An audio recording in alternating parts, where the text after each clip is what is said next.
Hello, YouTube. Shadow King not through. I'm here to review episode 6 of She-Hulk. You have no idea just how painful it was to get through this episode. Especially, but you'll have some understanding if you're a fan of the Marvel comics, or at least before Marvel went downhill somewhere between 2015 and now. Because they make a reference to a certain group of comic book characters, and they do them a huge disservice. But let's get into it, shall we? Because I got a lot of things to do today. We start off with Jennifer Walters, aka the She-Hulk, getting invited into a wedding for one of her friends. And she pretty much tells the audience that, yes, this is gonna be a wedding episode. I know you were excited to see Daredevil, but he's not in this episode. And yeah, we've had a whole bunch of episodes that didn't amount to anything significant, of significance. But too bad we got more filler. And there was a huge backlash on Twitter for everybody upset that Daredevil wasn't in this episode because they teased him in the last one. You guys really upset about this? Look at all the characters that they ruined. They ruined Hulk. They've ruined Titania. They've ruined the She-Hulk, the titular character. They ruined the Wrecking Crew, and they're going to ruin They ruined Wong. They ruined the Abomination. They're going to ruin even more characters. Why would you want Daredevil on this show? No, they're guaranteed to mess him up. At the very least, I mean, at the very least, the best you can hope for is that he would be messed up, but still have something salvageable left of his character and the Charlie Cox's career, which can't be said of much of anybody else. But yeah, she just decides to go to the wedding, and yes, this is the episode where we saw that clip in the trailer where a whole bunch of women were admiring her look, and she's wearing that blue polka dot dress, and they even made that comment where she says she has a nice butt, which even I conceded it too when I was reacting to the trailer. Yeah, they did give She-Hulk a nice butt, but she does have a nice butt in the comics. But let's move on, shall we? But the bride, whose name I'm not going to bother to mention, mentions that she doesn't want her to come as She-Hulk because it's just going to take away attention from her. This is supposed to be her wedding, her day, and she's not wrong. I mean, it is her wedding. She's supposed to be the center of attention, and she's taken away from being She-Hulk. Why did she even come here as She-Hulk? I mean, cause I don't think she explained the reason here. So this was a kind of a narcissistic move, but considering how Jessica Gao and the rest of the writers written her, um, that's to be expected. Uh, and so she decides to just be Jennifer, remain as Jennifer Walters in an outfit that looks too big for her. Shock of all shocks. So this clearly wasn't an outfit that the gay superhero tailor made because it doesn't fit both her and her She-Hulk form. So yeah, that's another thing that people were just got teased about, and he dedicated a whole subplot to, but nobody got to see. Ah, so yeah, that's another disappointment for you. But if you watch the trailer, you probably know what the outfit looks like. Um, and meanwhile, uh, She-Hulk's Latina best friend and Brooke get a case from Mr. Immortal. Yeah, Mr. Immortal from the comics, who's from the Great Lake Avengers. And while he's normally a gag character, he's not exactly how he is in the comics. He's not a superhero as far as we can tell. Um, he's not part of the Great Lake Avengers, and he came to them to help him with his divorce settlements because he's dated multiple wives throughout his immortal life, and every time the marriage starts to go south, he tries to fake his own death and just move on with his life. And it turns out that later on in the episode, we find out uh, he's not only married, he has multiple wives, he even has a husband. So yes, Mr. Immortal got tokenized into a bisexual person because this is current Marvel. Ugh. And you figure that like Latina best friend and Brooke would try to handle this professionally, especially Brooke, because she tried to be professional in the last episode. Um, but no, they actually take this time to call him a scumbag and try to dump all on men, just the typical misandrist writing that we've gotten from these writers. Uh, and it gets so obnoxious that Mr. Immortal is just so tired of this conversation that he literally jumps out the window just to get away from it. And normally that would be a fall that would kill himself, but remember this is Mr. Immortal, so he just able to heal himself and walk it off. That's kind of the joke. And I'm genuinely impressed that it took 6 episodes to happen, but the She-Hulk writers finally have a joke that works. I mean, this is honestly meme material. I mean, if I ever feel that Marvel or any other franchise is doing something that annoys me, I could just make some meme where some person just jumps out the window because they're sick of what's going on. But the problem is that they don't capitalize on this joke. They could have done a whole montage where every time these divorce settlements start to go south, he tries to find new ways to kill himself, like uh, trying to find some pin to jab his own neck and die from blood loss, or try to suffocate himself, or jump out of an elevator, or try to get smashed by an elevator, or fall down a whole bunch of stairs. I mean, these jokes pretty bright themselves. It's the joke that keeps on giving, and they don't capitalize on it because they're because honestly, these are just a bunch of blind squirrels that found a nut. I mean, it's bound to happen eventually.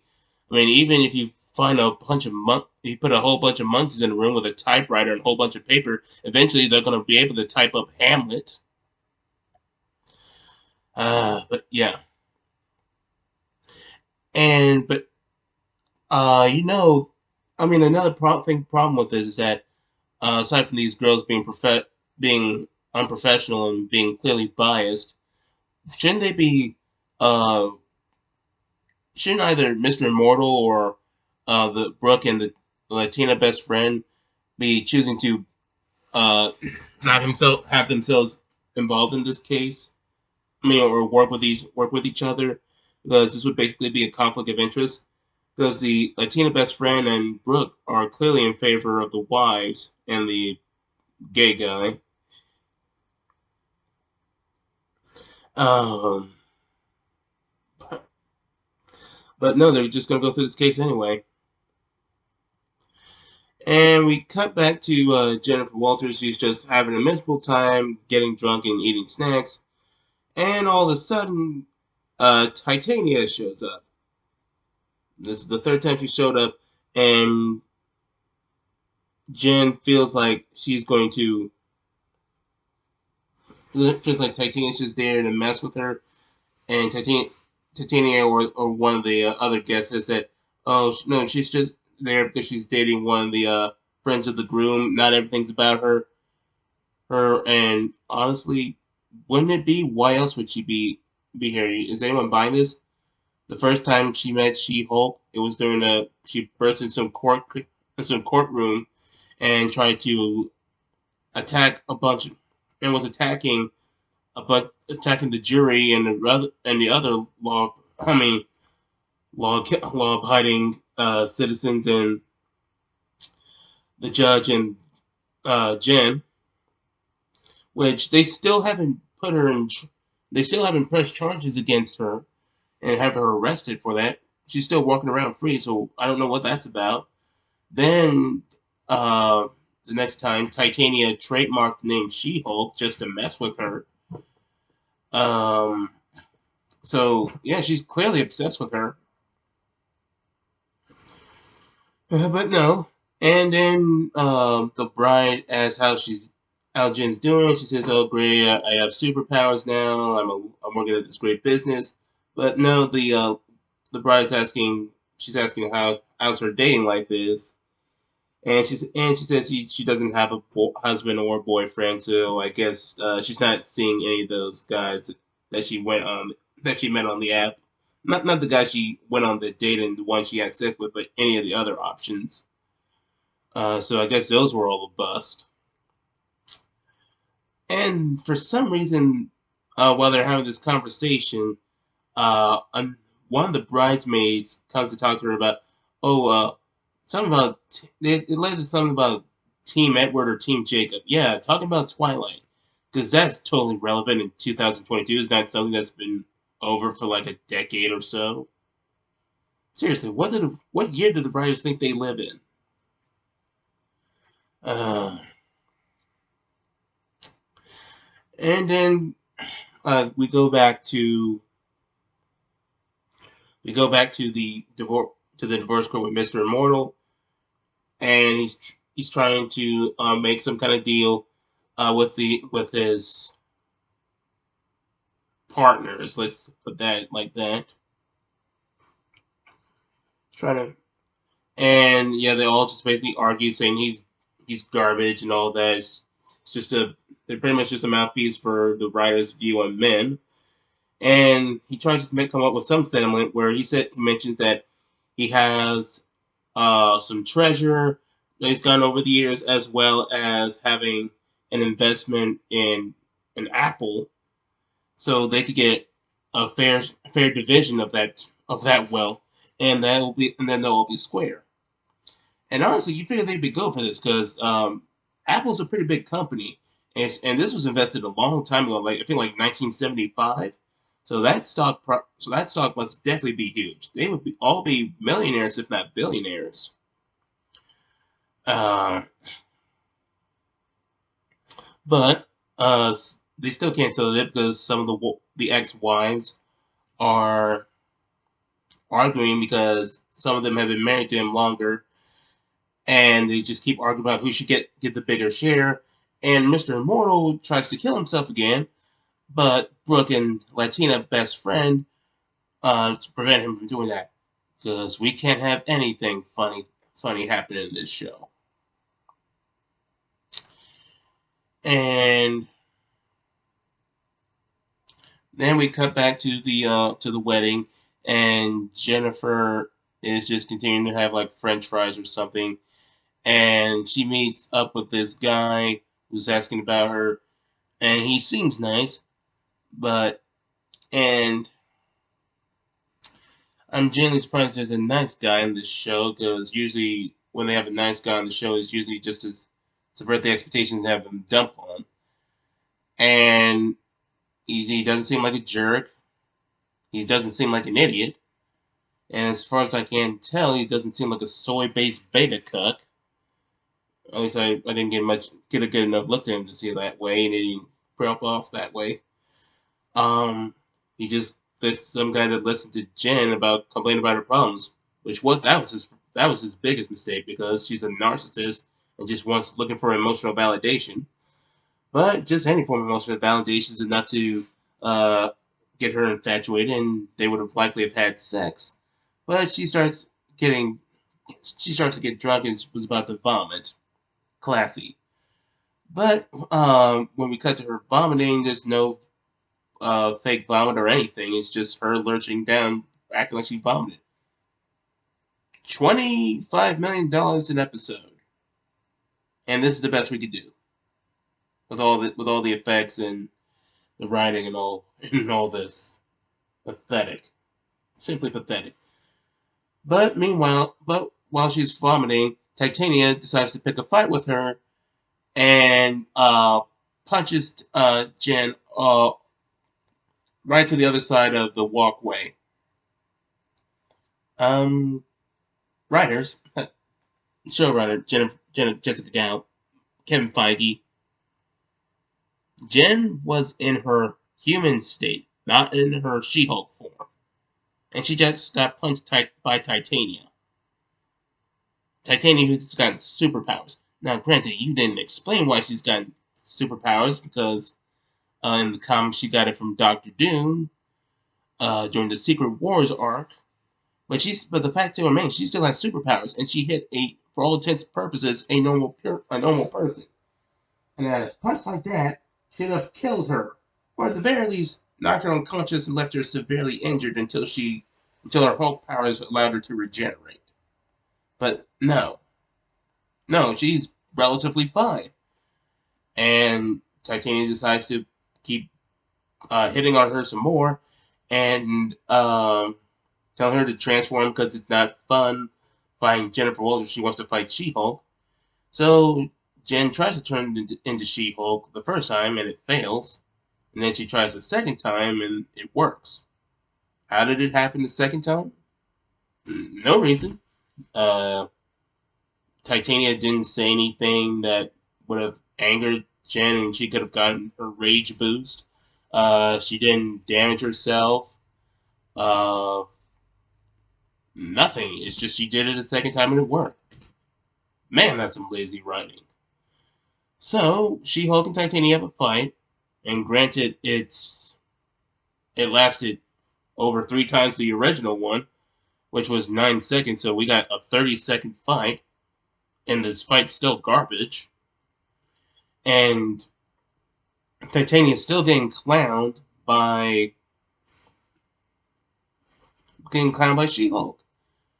You figure this is her third time trying to mess with She-Hulk, and you figure she would have some sort of strategy, because unlike her comic book version, where She-Hulk and Titania were relatively equal in strength, and thus they could go blow for blow against each other, Titania is, for some reason, weaker than She-Hulk, and thus she poses no physical threat. So you figure she would have some sort of strategy to overcome that.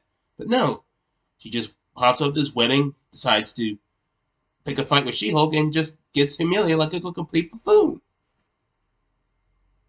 I keep asking this. Why should we be taking this character seriously or keep focusing on this character when the writers clearly don't care about this character enough to do her justice? So frustrated. And uh, Titania proceeds to try to tackle She-Hulk, but she slips on an ice cube and falls to the floor, and it messes up her makeup, and she tries to rage quit. Yeah, the girl who can take a punch from the She-Hulk got her and seemed relatively fine. Got her fell flat on her face due to an ice cube and got her makeup messed up and just ran off. Why do I even bother with this show sometimes?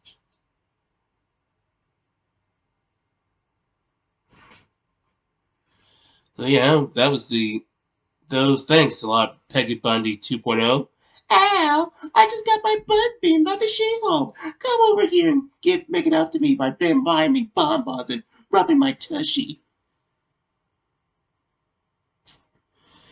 And then we cut to the scene where that's gonna upset a lot of Marvel comic fans, unless you're one of those people that or just get excited by any form of reference and think that there's the potential to do the story arc justice when the Marvel Cinematic Universe has proven that those days are long past gone. But anyway, Brooke and Latina best friend start looking up the internet, looking up more about Mr. Mortal, and they come up to a website that has a lot of anti-She-Hulk memes and death threats. Um, and it's all on a site by the intelligentsia.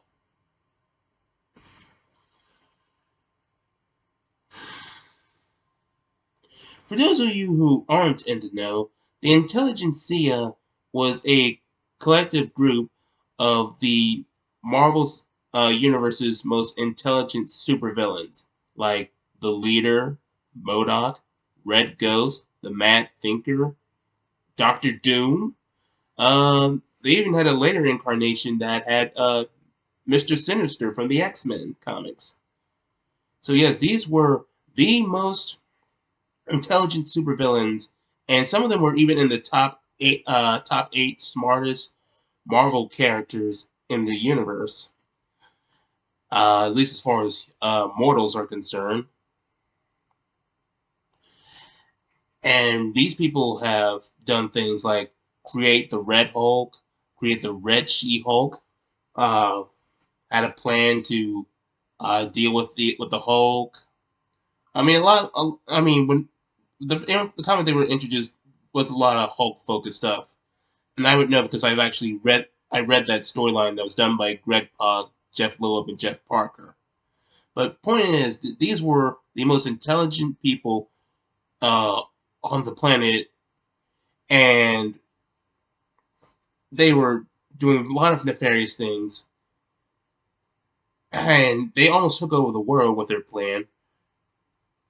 And the She-Hulk show has introduced them as a bunch of internet trolls.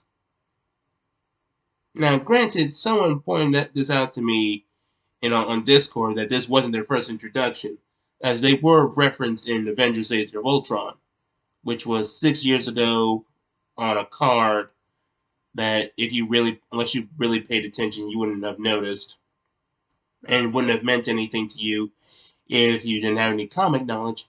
So most people are going to get their reference from this show, who brought them up as internet trolls. Can you just imagine Doctor Doom posting up a meme about She-Hulk? Oh, She-Hulk hates being man-called. I mean, hates being mansplained and catcalled. Meanwhile, she also likes to twerk in her office. Yeah, just imagine Doctor Doom posting up memes like that instead of doing anything more productive. I mean, the only reason this exists is just so the writers can be spiteful towards the critics who say that this show sucks and is clearly sexist and hypocritical, and it's just not well written. But no, they're just gonna, instead of taking this criticism and trying to improve on the show and make it better. I mean, granted, it would have been too late, but they could have delayed the show and actually course correct and made this actually productive, and even adapted the storyline that was done in the comics. You could have done multiple episodes on that, but no, but no, just do this and say, "Oh, we think you guys are a bunch of internet trolls. You're the biggest scum in the world, and I bet you even send deference." And we even got that She-Hulk fanboy or fangirl on Twitter saying that, "Oh, if you don't like this show, don't watch it." Oh yeah, that's a brilliant strategy. Tell your fans to, if they don't like this show or they have huge criticism for the show, to just get lost. That worked out so well for other things that happened, right? Star Wars, right? G4 TV with the whole Frost fiasco. Uh, right? Amazon. Oh, with the whole Rings of Power thing, which is going to be the most expensive blunder. But I digress. Bottom line, this is a complete farce, and it's going to blow up in their face. Um. So anyway, Brooke says that Jen shouldn't be known about this, and tells Latina best friend not to tell Jen about this, which she promises. only for in the next cut to break that promise and just blab about the whole situation. This show was written by women for women. So what am I supposed to get from this? That women can't be trusted to keep a secret? Okay, I thought we were trying to get away from stereotypes, but okay, fine. And then the last scene is um, some doctor with a bunch of syringes. I assume these were syringes that were meant to siphon She-Hulk's blood and get a sample for whatever purpose. And they get an email about the from a Hulk from some username called Hulk King. I don't know what that's supposed to be, but it's probably some Hulk-based villain. And it said they're trying to say, are they ready to carry out their next phase of the plan? And yeah, we see that they're trying to modify the needles. So unless those needles are made of vibranium or adamantium, I don't see that working. Um, Here's a thought. Instead of trying to get She-Hulk's blood when she's, She-Hulk, why not try to get her blood when she's just regular Jennifer Walters? Just catch her off guard, quickly absorb, siphon the blood, and then get out of there. It's not like she's gonna try to stop you or anything. It's not because she didn't apprehend the wrecking crew. She'll just see, she'll just see you got her blood, so you run off, and then maybe just I don't know, there's like a 50% chance that she'll try to chase you or she'll just let you go. But here I am trying to come up with better ideas for the writers, and they're not going to capitalize on it because they're too inept and too bitter and too caught up in their own personal hangups. Oh no, this episode was garbage. It just most of this, aside from the pilot episode, was basically a horribly done version of her origin story, if you can even call it that. Every episode after that has pretty much been filler. I mean, with the closest thing to something resembling a uh, a plot of significance was the whole Abomination trial, and that only lasted like 1 or 2 episodes. Everything else just nothing but filler. The whole Wong versus the Magician thing, filler. She-Hulk trying to find a boyfriend, filler. Excuse me. On the bottom line, this episode was trash. Next video, I'm gonna be talking about the Ezra Miller fiasco. Catch you mortals later.